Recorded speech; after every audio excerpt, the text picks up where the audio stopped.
come to a point where we were questioning the fact is, you know, where, in what direction are we going? What does Becky want? As you can imagine, you know, it's a bit of a shock when suddenly something turns up and we're going to America. But we get to America doing this particular case, as you're aware, in Seattle, in a place called Bothell. And we thought, oh, well, she obviously wants us to help this person because he's having some paranormal things go on at the house. However, as it unfolds into the last day at that location, apparently Don is informed that that really isn't the main reason why we're supposed to be there. We head off to this location. It's what, a couple of miles away from the house, and it's an old, basically it's a spooky old looking tree in the middle of nowhere, next to a graveyard, and also right up next to an old wooden cabin. Now at that moment in time, you know, we didn't know what that cabin was. Turned out it was actually a mortuary. It wasn't being used anymore, but it was a mortuary. And this is when things started to take a bit of a twist, because by all intents and purposes, I can only consider that what was going on at this particular location was what you might refer to as something like demonic activity. And suddenly, I mean, I'm with Don and I'm confused about this. I'm thinking, what's this got to do with the investigation at this house in Seattle? Why we're here? And I'm asking Don these questions. Why are we going suddenly to this place, Don? And all he would say to me is that, well, Becky wants me to go there. I need to go back there. And I said, well, why? You know, I don't know until I get there. And this is what I was getting. So I thought, okay, I'm just going to go along, I'm going to document it and find out what's going on, trying to figure it out. And of course, once we get there, suddenly there's this sudden onslaught. I mean, we look and see an instant change in Don from his, you know, his persona completely changed into frantic, like in battle mode, filled with adrenaline, shaking with it, in fact. And it's as if he entered into this battle. And, you know, now we've been getting vocals at the house, you know, spirit vocals. And, you know, and they whispers and they come through, but this was nothing like that. What these were extremely, extremely loud male voices, by the sounds of it, shouting and screaming out.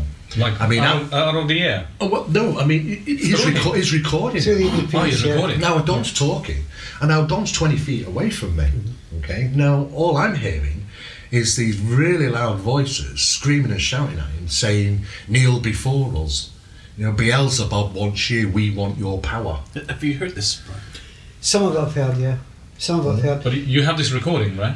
Oh, yeah. Yeah, we got all the materials there. It's all part of the book. It's all going into the book, yeah. Yeah, so we've got the recordings, and they're absolutely incredible. Chills. Now, at this moment in time, I'm a bit. Hang on a second. This isn't paranormal. This is starting getting into the supernatural side of things. Now, being a parapsychologist, I'm trained in paranormal fields. When it starts getting into the supernatural side, it's kind of one of those things where you start after taking on belief systems.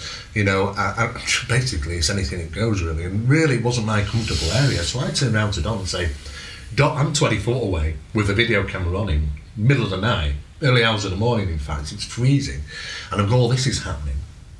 And suddenly Don's looking over at me, and I said to Don, this isn't really my forte, to be honest with you. And I'm thinking, hang on, what we get myself into here, as you can well imagine. Yeah. So I'm looking over at Don, and I've got this kind of bit of a worried look on my face, and I'm starting, I mean, he's not realising, but I'm actually starting slowly edge back. You know, I mean, okay, I'm already 20 foot away, but these voices were so loud I could hear them from here. He's saying, we want your power. Beelzebub wants you.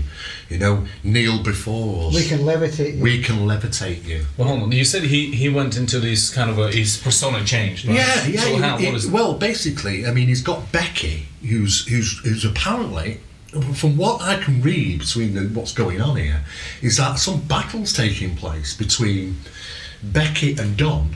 It's as if Becky is utilising Don to help, you know, rid these demonic entities. Well, she's using his physical body. She's using his physical body somehow. And Don's happy with the relationship. Yeah. I mean, it seems like he's intrinsically knows what to do. So I'm watching. Hold on, can you just describe? I'm just trying to describe that. So describe that scene you were filming. There's nobody around. No, just a little bit. Yeah, it's in the early hours of the morning. Right. It's freezing cold.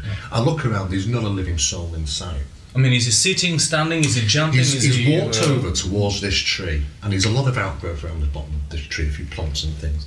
And he's walking around the tree with a recorder in his hand, and he's looking at this tree and saying, "What is it that you want? Come on, I'm here now. What do you want? Kneel before us. Beelzebub wants you," and all these sort of things. And I'm thinking, whoa, what the hell is going on here? And I'm taking into consideration. I'm thinking, whoa. I'm taking a few steps back at this time because I'm thinking, hang on, we could be under spiritual attack here. I don't know what I've got myself into. Next minute, I hear him talking with Becky. It seems that he's siding with Becky and they're doing something together. Next minute, Don's sort of got his hands like this, and they're out, and he's like, he's as if like he's forcing some energy at this tree, and honestly, he looks like he was gonna, collapse. And in fact, halfway through, he comes over towards, because by this time I'm heading off towards the car. I'm out of there. See you, Don. Exactly. So Becky, I'm so sorry I couldn't make the date. Basically, halfway through, he comes over to the car, right, puffing and panting. In fact, he struggled to actually open the door. He's like kneeling down outside as if he's like completely zapped. He gets in the car, he's puffing and panting. And he hasn't resolved it this time. And I'm trying to talk to Don and say, "What's going on, Don? What's going on?" And he's not telling me much. But basically, he's like halfway through the battle. But does he know? Well, yeah, because basically what he does is he kind of gathers himself again. He gets out the car, slams the door because he's pumped with adrenaline again. And off he goes for round 2. So I thought, okay, let's see what else we can get a bit on video. And of course, they're screaming at me again, "We can levitate you. We want your power," and all this. So are they offering something? This is it's like come to us. They want him. Now I don't know if they want him to kill himself and go with them in a spiritual sense or what. I just don't know. I've just not got the answers. But they wanted something from him. They want his power. Right. And what is that? What are these powers? Well, I don't know. What do you think? Well, what do you think his power is? Bear in mind that I've known Don, not as part of the project, but I've known Don before the project started. I've known him about 4 years. He first contacted me when I was editing a magazine called Paranormal. But Don approached me, I say 4 years ago. He made some claims. I sent back an email saying, "Well, big claims need big proof." And he said, "Well, I've got the proof." And it took off from there. That I've known about Becky for 4 years, so as long as I've known Don, because she's been part of this as much as we have on this side of reality, on her side of reality, she's there. And I've had this from the very word go with Don. How do you know Becky is what she says she is? Right. Answer is, he's got to take it on trust. There's no evidence other than something is communicating with him. We know that, but is it what it says it is? Has it ever even been human? That's the other thing we need to ask. Has it been human at any point, or is it an inhuman intelligence? Is it an inhuman entity? What is it? It could be anything, pretending to once have been a person. So Becky is. How did Don meet Becky? It was during an investigation that Don was doing in Leicester. That's right. And apparently she came to him as a spirit and kind of stuck with him. Now, as things have transitioned on through me working with Don over the last 18 months on Phenomena Project, which is a series based around investigating and utilising Don's capabilities as catalyst and utilising Becky, no matter what she is, utilising her specialities to investigations as well. What he told me was, quite recently actually, was that I kind of had to be within the inner circle for a length of time. And apparently he had a conversation with Becky, and it was agreed that it was now time to be able to tell me. And I thought, well, tell me what? What's what I'm going to be told? And apparently he'd asked Becky if it was okay to tell me now, and apparently the answer came back as yes. And I thought, okay, did you hear that answer?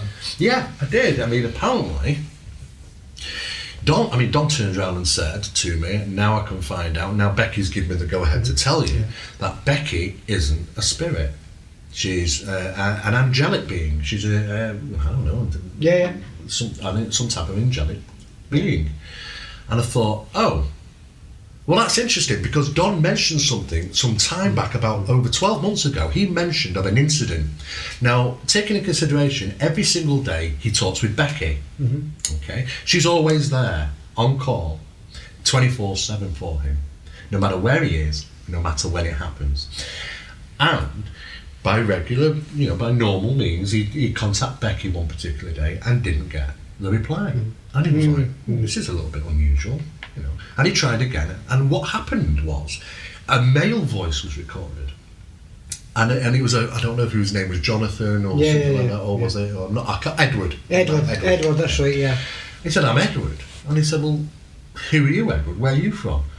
"I'm from the graveyard or the cemetery," And he said, "Becky's asked me." He's like, Edward's been appointed because Becky's not there at the minute. Spokesman, yeah. So it's like Becky's come along and appointed Edward to assist Don while she's not there. So he was a bit upset about this, Don, a bit taken back. It's unusual, he's usually talking with Becky, or has done for many times each day, and suddenly she's not there. He's asking the questions. Well, where is Becky? And all he'd get was, she's had to go. She's had to go somewhere. But he really couldn't get the answer. And eventually, this is maybe a week or two, I'm not too sure, but Don was quite beside himself. He's not used to not hearing from Becky. Anyway, one morning, he said, "Oh, hello, morning, Edward," sort of thing, and Becky's voice came to him. And the first thing apparently she said was, "Did you miss me?" And he started asking questions then, like flowers, by the way, doesn't she? She loves flowers. She loves flowers. She loves flowers. Yeah. He buys flowers for her. Yeah, and she actually thanks him for them. Yeah. And you'll hear those recordings, the beautiful, those flowers, and thank you, and things like that. And beyond sense purpose, she loves Don. She says, "I love you," and she says that to him on a regular basis. But on this particular occasion, when he asked the question where Becky had been, the reply came back and said, "I had to go to heaven." Now I'm thinking to myself, hang on a second. Yeah. Right? What did she just say? "I had to go to heaven." Well, normally, I know through the practice of spirituality and what has been written down, that spirits don't normally have the transition to heaven and back. What do have the capabilities to transition to heaven and back are angelic beings. I made a note of it. I didn't say nothing to Don. I didn't say nothing to Brian. I didn't actually know you knew, actually. Yeah. And I just made a note of it. And I thought, interesting. Is Becky a spirit? Question mark. And as time's gone on, she suddenly springs this onto me now, quite recently, that she's not what you refer to as the happy spirit, she's an angelic being. Then the penny drops. I think, okay, well that ties into the fact is that she has the capabilities to traverse to heaven and back. And hence she would disappear for a length of time and appointed another spirit to help Don. There's what you've said so far opens up a whole host of questions. Define heaven. What is heaven? The other thing is, there appears to be a hierarchy on the other side, which defines what we allowed as human beings, the information we could receive from these beings is carefully monitored. For what reason, I'm not too sure. Maybe they think we're too stupid to handle it, maybe they think we're not capable of handling it, I don't know. But it certainly appears that we're only given as much information as they are willing to give us. It also appears, not just based on what Becky said, but from other sources, that technology is not unknown on the other side. They know perfectly well what's happening on this side. Absolutely. They know perfectly well. Yeah. There was one incident that happened in Bothell where they were setting up night vision cameras on a staircase, and the message that came through was, they're cameras. Another voice says, night vision. Now, if that's not an understanding of technology, then what is? Yeah. Because it goes much wider than just talking about Becky. Because apart from being a hierarchy on the other side of this reality, you also find out that they need rest, they need sustenance of some kind, they are also able to assimilate technology from this side to their side and put it back again. Spirit needs rest? Yes. Yes. And they feel the cold. And they feel the cold, yeah. No way. Yeah. I mean, Becky said, when asked the question, do you rest? And she said, when I get a chance. And they do apparently feel the cold. But they don't have a physical body. Exactly. Can I ask a question? But then, when you mention about that, they don't have a physical body. But if you're dreaming, you can dream that you can feel cold. That's right. Yeah, that's true. Exactly, and that doesn't take a physical sense. Right. So which it means is she was, feasible, it which could means be. she could potentially be referring to rest and feeling cold because she had a memory of being in a Yes. physical body. Yeah, maybe so. That's a good point. Yeah. Good Or point. just an idea. Well, what are you going to Good say? Layman term. Yeah. Okay. So I've not been on one of these investigations. Yeah. You obviously prepare equipment-wise. Mm. Is there any mental preparation? You have hit on something that is very, very relevant to this. I think that what should happen before any investigation is embarked on, especially with people you don't know, their degree of empathy should be checked out. How empathic are they? Which means how sensitive are they to what's going on in their environment, be it other people, their physical environment, the mental environment. Empathy plays a big part in this, and this is something that's never checked. We check endlessly equipment, bits and pieces, monitor this, monitor that. We don't check the people. We know nothing about the capabilities of the people. We don't. I've been caught out on one occasion when one of my guys from SCP came along. His name is Chris Andrews. He's been in the field for 16 or 17 years, probably longer, in the field of paranormal research. He's very well known. He's exceptionally good at his job. And I saw him on one particular occasion whilst we went to Tutbury during an episode of Phenomenal Project. Yeah. There was some type of interaction took place between Becky and Chris, and I saw Chris go to pieces, to be honest with you. And, a grown man who's dedicated to the job, a technician in his own right, in regarding equipment, just go to pieces. He was crying, he was shaking. Was he scared? Is that because No, he said that it may have been a bit like the experience I had, because what had happened was, Don asked Becky, because apparently Don said that there was a portal opening. Now I know it's a terminology portal, and I don't know really what that represents when we talk about energies and portals, but Don is clearly clairsentient. In other words, he picks up on feelings of spiritual phenomena. Well, and he's within the area. Yeah. And he's clearly clairaudient. In other words, he can hear spirits, because there's been many occasions when he's stopped in his tracks, looked at me and said, "Can you hear that?" But why is he using the recorder then? I know, because sometimes he doesn't require it, because he doesn't realise if what he's hearing is in the normal hearing range and everybody's hearing it, or it's just him. Because he's being clairaudient, it's hard to work out. But many times he's stopped and said, "Steve, can you hear that? I'm listening," and it's deadly silent. I said, "No, I can't hear anything." He said, "Well, I can hear two women talking about a dress." I said, "Well, press your recorder and record." And he presses recorder, 10 seconds, plays back, and you've got two women talking about a dress. One woman talking to somebody else, another woman, saying, "I've seen a lovely dress." And it's exactly what he's already told me prior to recording. So he is hearing these things sometimes. So he's not only clairsentient, he's clairaudient. But the problematics of this is that, like you said, when you're going on an investigation, sometimes people can be adversely affected in some way. Now, I saw Chris go to pieces because I don't know what happened, but Becky had some interaction with Chris. Don was asked, saying that I can feel this portal, and he says to Becky, with his finger ready, paused on the record button of his recorder, "Becky, if there's a portal, can you just say portal, please, if there's a portal opening?" And just prior to him pressing record, Chris is stood there next to me with a parabolic microphone and the earphones on. Suddenly he flings these earphones off his ears. And he looks to me and he's like puffing and panting, like, and I said, What? He said, "I've just heard Becky." And I said, "What do you mean you've just heard Becky?" And he's starting to fill up and he's shaking. And I said, "You all right?" And he says, "Oh God," he's like, "Oh," and he's like blabbering and blubbering. He couldn't get his words out.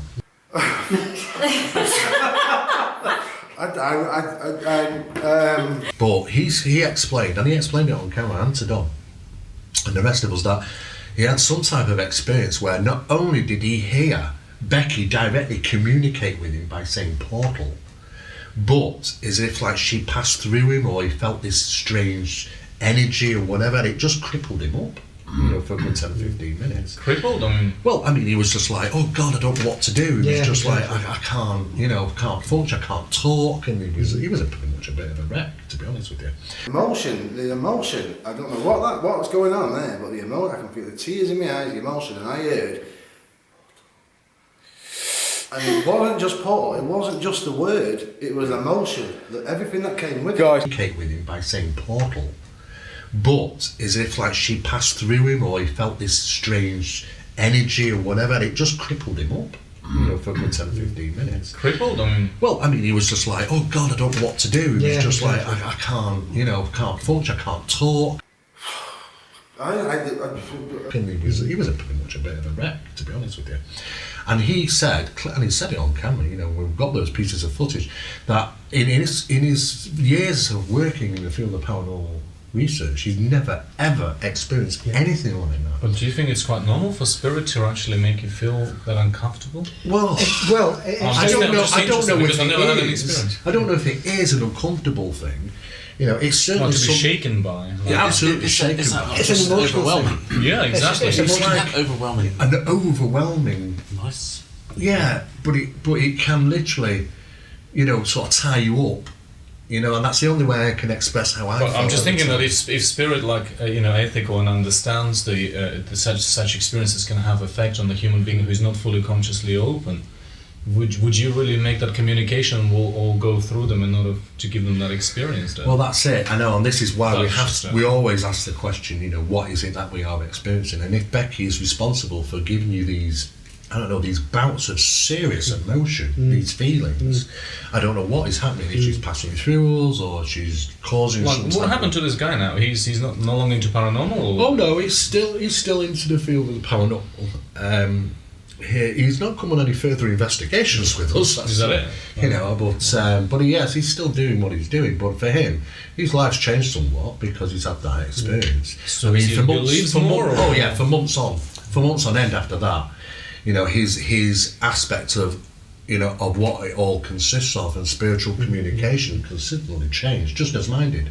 I've been in the field for 31 years prior to meeting Don.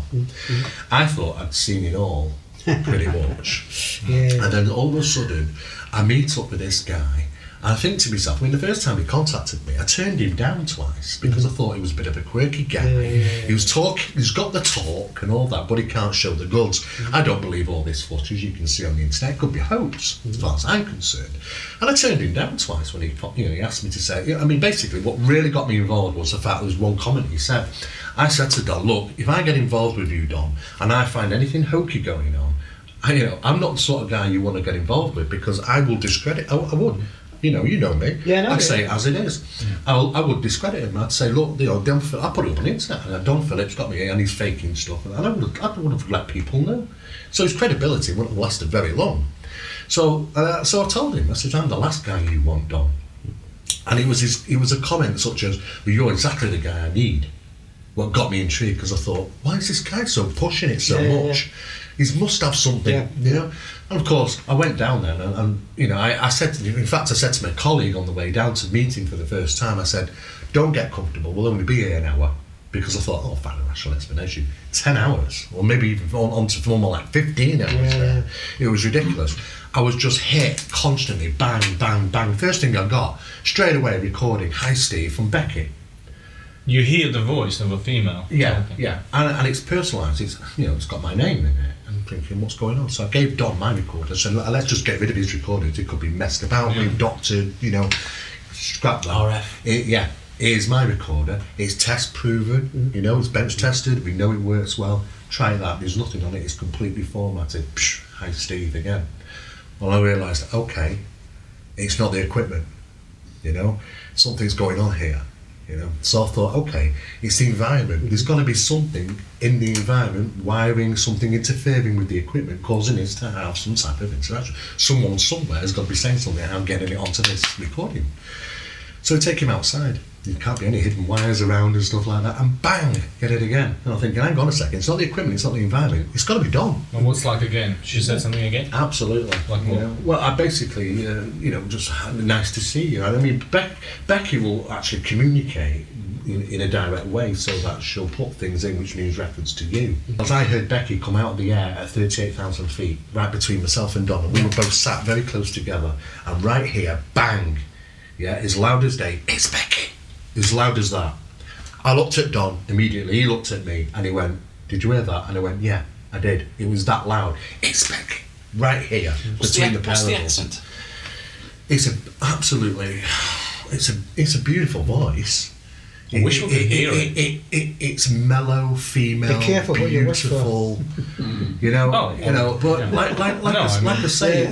it is a heavenly voice. It really is. It's almost as if Dawn is acting as a locus for this entity. It is following his marker, no matter where he goes, up, down, sideways. So you said he's following spirit him. guide, but you said she might be like a. Well, higher- I suppose it is a spirit guide, really. In a Is it a sense, spirit it is guide? very similar to, yeah. And what is interesting is that Becky doesn't actually have to be with him to have that open channel of communication. This is where our physics kind of goes and kind of goes out the window, because how this pretty much works is Don can say, "Hi Becky, are you there?" and play back his recording, and Becky will say, "Yes, I'm here." You know, in some cases, he's communicating with Becky immediately, and she's not there because he'll ask her, "Where are you, Becky?" And Becky will reply, "I'm with Heather." Now, Heather is Don's daughter, doesn't even live with Don. She lives in another house some miles away. So, in fact, Becky may have been with Heather, but has this open communication. As soon as Don, he knows as well, because he said to me, as soon as I reach, even before I've reached for the recorder, as soon as I reach, I know she's there, because I have this feeling, this sensation. Yeah. Oh, Becky's there. That's even before he's laid his hand on his recorder. And why Becky's with Heather? Does Becky ever let you know that either of you have guides? Never asked her. Never asked her. Never asked her. It's always been a situation. What we've got with Don is that we want to ask a lot of questions, but don't know if we should. Yes.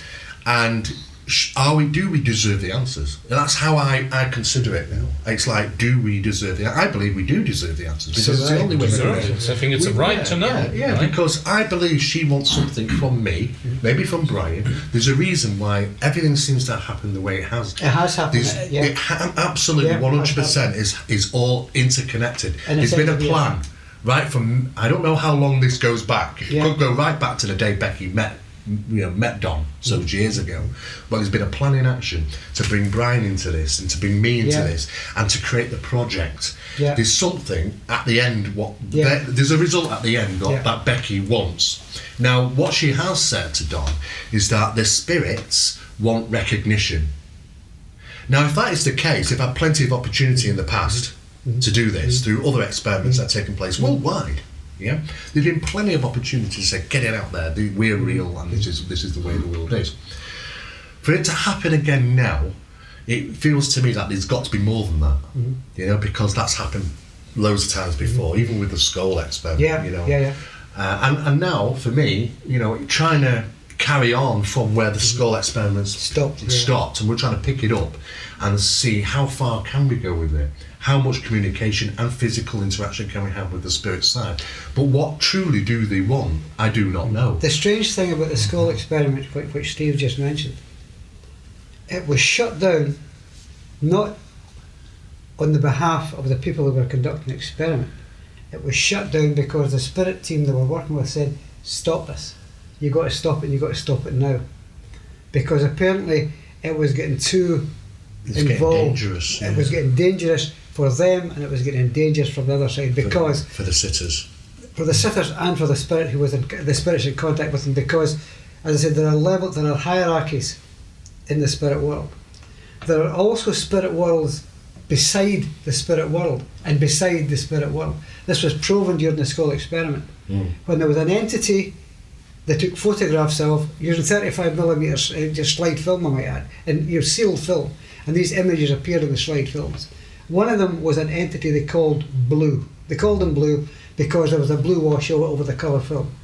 This entity Blue was a grey alien, was what it was. Yeah, it was a stereotypical grey alien face with the big black eyes. Yeah, that's what it was. Now, these are one of the watershed moments that occur when you're into this subject and you see this thing and you go, "Oh my God, Jesus, look at this."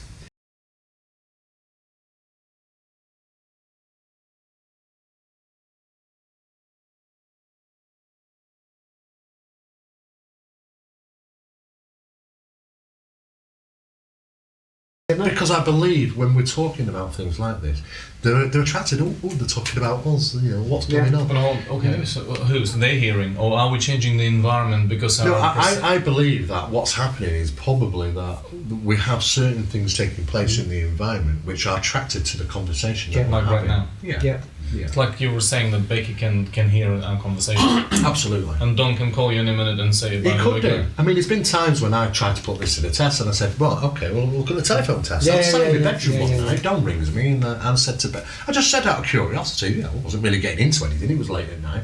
I said, "Don, can Becky see things remotely?" And he went, "Oh, I don't know. I tell you what, let's put it to the test." I said, "All right, what do you want to do?"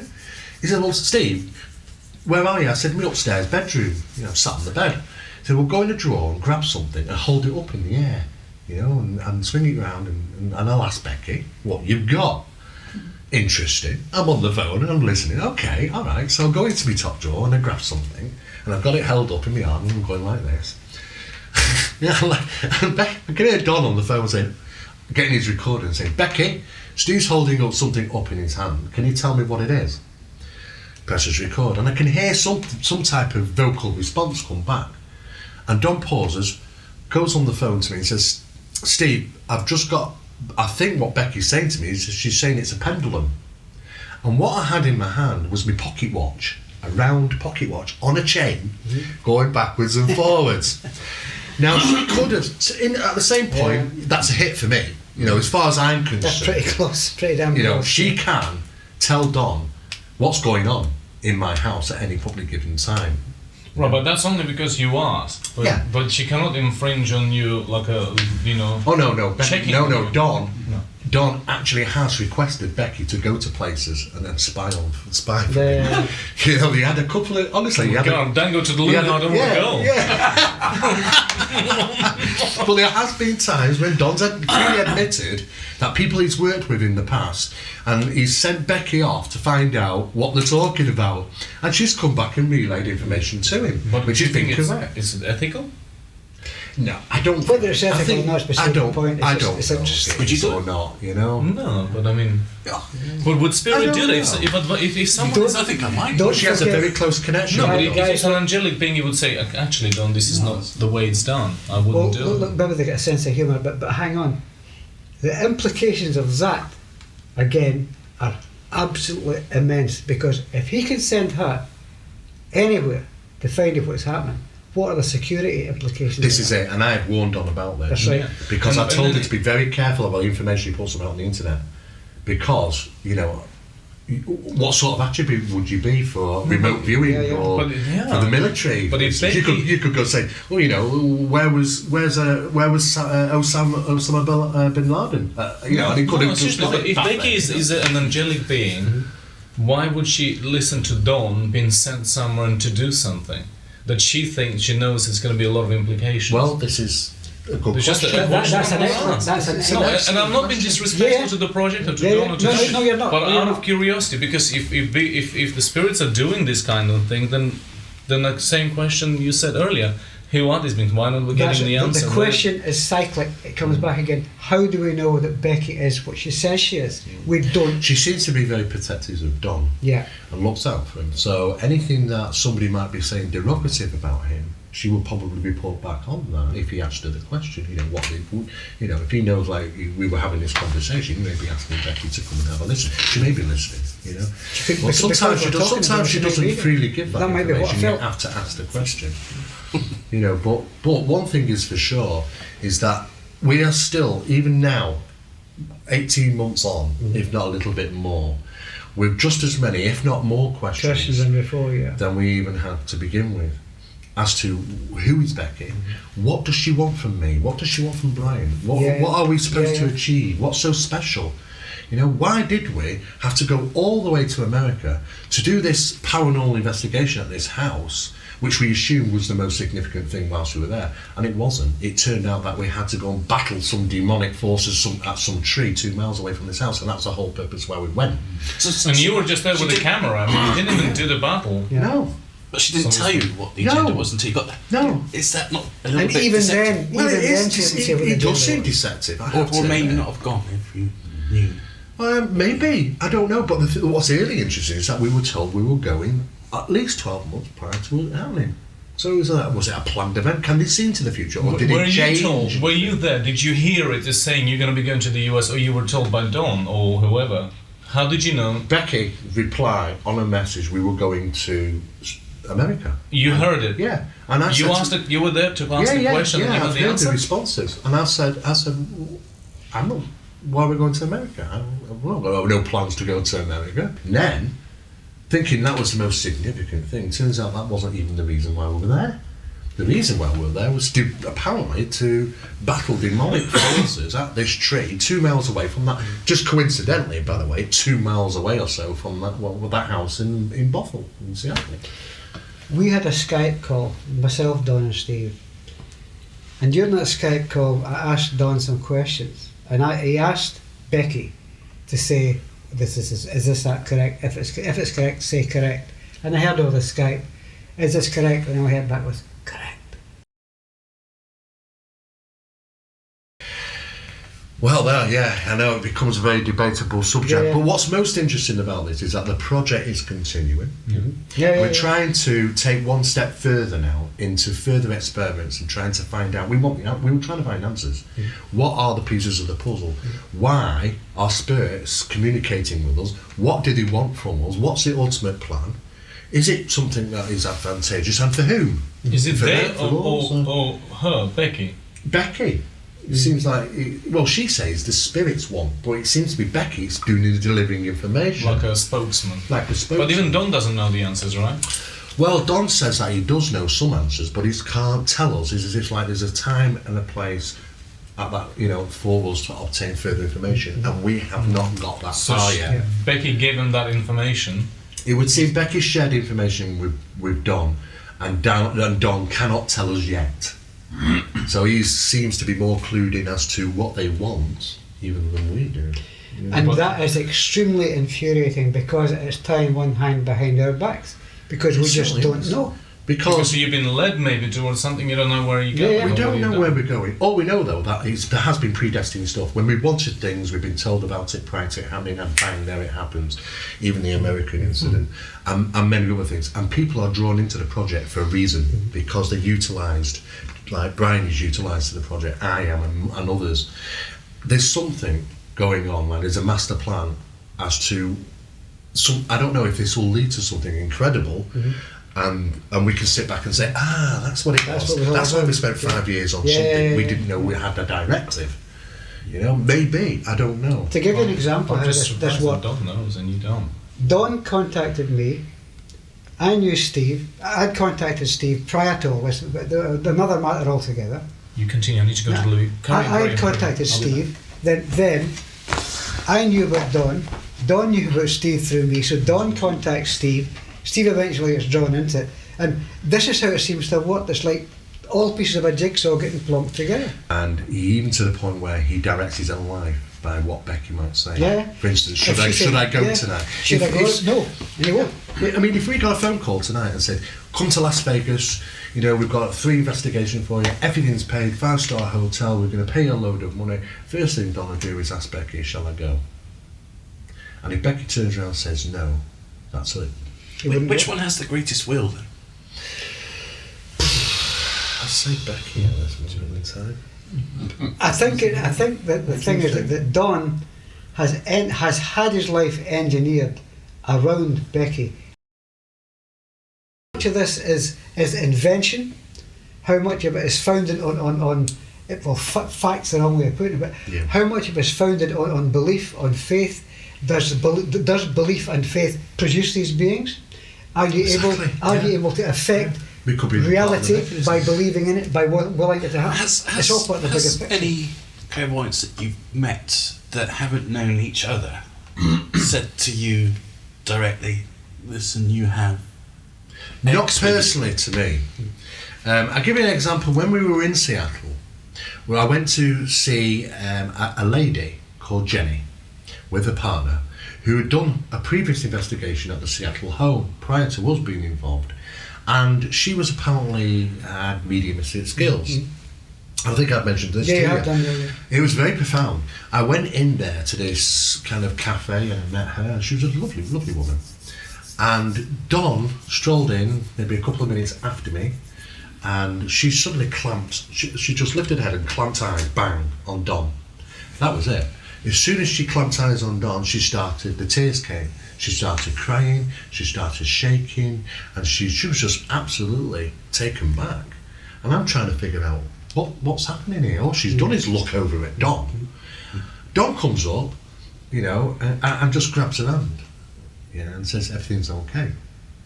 And she's looking at me across the table. I'm sat opposite them. I'm thinking, what's going on here? They don't know each other, and they never met each other, And I'm looking at this woman, this Jenny, and she's shaking, she's crying, and she turns, she looks at Dawn and she says, Becky.